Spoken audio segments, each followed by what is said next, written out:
اچھا مجھے بتائیں انسان کو اپنے چچا سے زیادہ محبت ہوتی ہے یا اپنی اولاد سے؟ چچا کے قاتلوں کی شکل حضور دیکھنا نہ چاہیں اور حضور کی اولاد کو جنہوں نے قتل کیا ہے ان کے آپ قصیدے پڑھتے ہیں؟ ان کے ساتھ تو وہی ہونا ہے سحقن سحقن لمن غیر بعد، بخاری مسلم میں، دور کرو انہوں نے میرے بعد میرے دین کو بدلا۔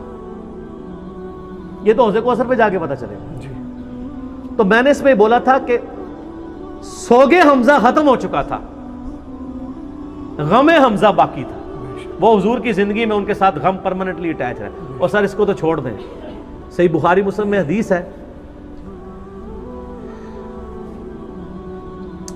سیدہ عائشہ کہتی ہیں کہ میں حضور کی بیویوں میں سب سے زیادہ جس سے رشک حسد کرتی تھی نا وہ خدیجہ تھی۔ حضور علیہ السلام جب بھی کوئی بکری بھی ذبح کرتے تو حضرت خدیجہ کی سہیلیوں کو بھجوایا کرتے تھے ان کی وفات کے بعد۔ تو میں کہا کرتی تھی یا رسول اللہ جیسی خدیجہ جیسی کوئی عورت ہی نہیں ہے۔ آپ فرمایا اس نے میرا اس وقت ساتھ دیا جب میرے ساتھ کوئی نہیں تھا، اپنے مال کے ذریعے، اپنی قربانیوں کے ذریعے۔ تو سر غم تو کبھی نہیں ختم ہو سکتا۔ آپ غم حسین کو ختم کرنا چاہتے ہیں، کر کے بتائیں۔ جناب 900 سال تک ممبر آپ کے قبضے میں رہے ہیں، تینوں براعظم آپ کے قبضے میں رہے ہیں، لیکن آپ آل امیہ اور آل عباس کی بدماشیوں کو چھپا نہیں سکے۔ آج ہر طرف حسین حسین ہی ہے الحمدللہ، اور دن بہ دن بڑھ رہی ہے۔ ہماری ویڈیو سے پہلے کیا حال تھا، اب تو سب لوگ کانفیڈنس لوز کر چکے ہیں۔ اب تو وہ کہہ رہے ہیں خدا کے لیے یزید سے ہمیں لعنتیں کروا لیں، یزید کے ابا جی کو چھوڑ دیں۔ اب ہاتھ پاؤں پکڑنے پہ آ گئے ہیں۔ اب یزید تو ڈسکس ہونا ہی بند ہو گیا، کیونکہ ہم نے بتایا کہ اصل بندہ کون ہے، اصل مسئلہ کیا ہے، ٹوٹی کمند کہاں۔ تو غم حسین باقی ہے، مسند احمد میں حدیث ہے، غم حسین حضور نے زندگی میں بھی کیا ہے۔ علی بن ابی طالب کہتے ہیں میں حضور کے پاس حاضر ہوا، آپ نے حسین ابن علی کو گود میں اٹھایا، زاروں قطار رو رہے ہیں۔ میں نے کہا یا رسول اللہ میرے ماں باپ آپ پہ قربان، یہ آپ کی حالت کس نے کی ہے؟ اور یہ حدیث سٹارٹ کہاں سے ہوتی ہے؟ مولا علی جو ہیں وہ جنگ نہروان کے لیے جا رہے ہوتے ہیں، نینوا نامی جگہ پہ، صحیح حدیث ہے مسند احمد کی۔ تو آپ نا وہاں کہتے ہیں اسبر یا ابا عبداللہ، اے ابو عبداللہ صبر کرنا۔ تو ساتھی پوچھتا ہے کہ حضرت علی آپ کس سے باتیں کر رہے ہیں؟ تو حضرت علی حضرت حسین سے باتیں کر رہے ہوتے ہیں، حالانکہ حسین ساتھ نہیں تھے، لیکن ایک نعرے کے طور پہ کہ میرے بچے صبر کرنا۔ تو انہوں نے کہا کہ مجھے یہاں پہ حضور کی ایک حدیث یاد آئی ہے، کیونکہ اسی جگہ کے بارے میں نبی علیہ السلام نے مجھے بتایا تھا۔ ایک دن میں آپ کے گھر داخل ہوا، حسین ابن علی کو گود میں اٹھایا ہوا، چھوٹا سا بچہ ہے 3-4 سال کا، آپ رو رہے ہیں۔ میں نے پوچھا یا رسول اللہ آپ کو کس نے غمگین کیا؟ تو فرمایا ابھی جبرائیل علیہ السلام میرے پاس آئے تھے، انہوں نے مجھے بتایا کہ آپ کی امت حسین کو قتل کر دے گی فرات کے کنارے، اور میری خواہش پہ جبرائیل نے یوں ہاتھ مار کے مجھے کربلا کی سرخ مٹی بھی دکھائی، جس کی وجہ سے میں غمزدہ ہو گیا اور میرے آنسو نکل آئے۔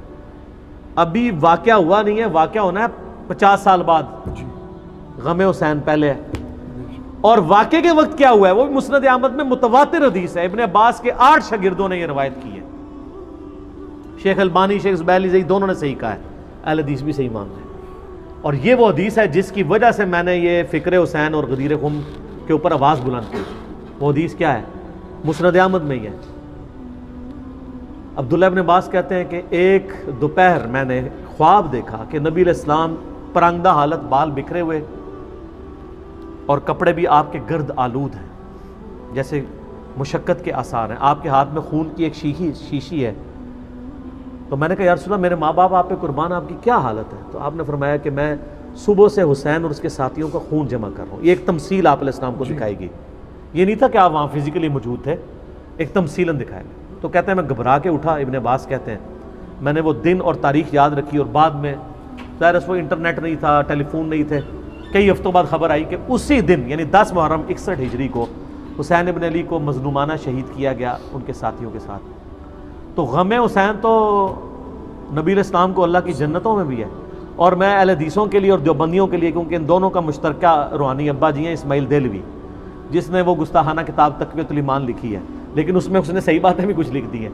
تذکیر الاخوان ما تقویۃ الایمان چھپی ہوئی ہے، اس میں اس نے لکھا ہے کہ یہ حدیث اس بات پر گواہ ہے کہ نبی علیہ السلام حضرت حسین کی وفات پر جنت میں بھی غمزدہ ہیں، اور اس کتاب میں وہ جگہ جگہ لکھتے ہیں یزید پلید.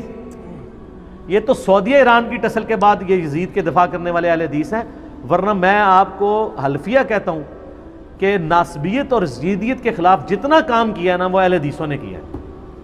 نواب صدیق حسن بھوپالوی ہوں، علامہ وحید الزمان ہوں، اس سے پہلے بھی آپ چلے جائیں، بڑے بڑے محدثین ہیں. ابن جوزی نے پوری کتاب لکھی الرد علی المعتصم العنید المانع من ذم یزید. یہ اس سرکش کا رد ہے جو یزید کی مذمت کرنے کو برا سمجھتا ہے. ابن جوزی 597 ہجری میں فوت ہوئے ہیں، ابن تیمیہ سے بھی پہلے ہیں.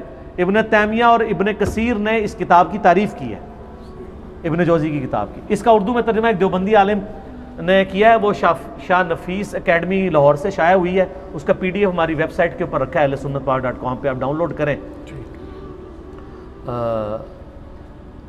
بڑی ڈیٹیل کے ساتھ انہوں نے اس مقدمے کو کلیئر کیا. الحمدللہ. ٹھیک، جزاکم اللہ خیر.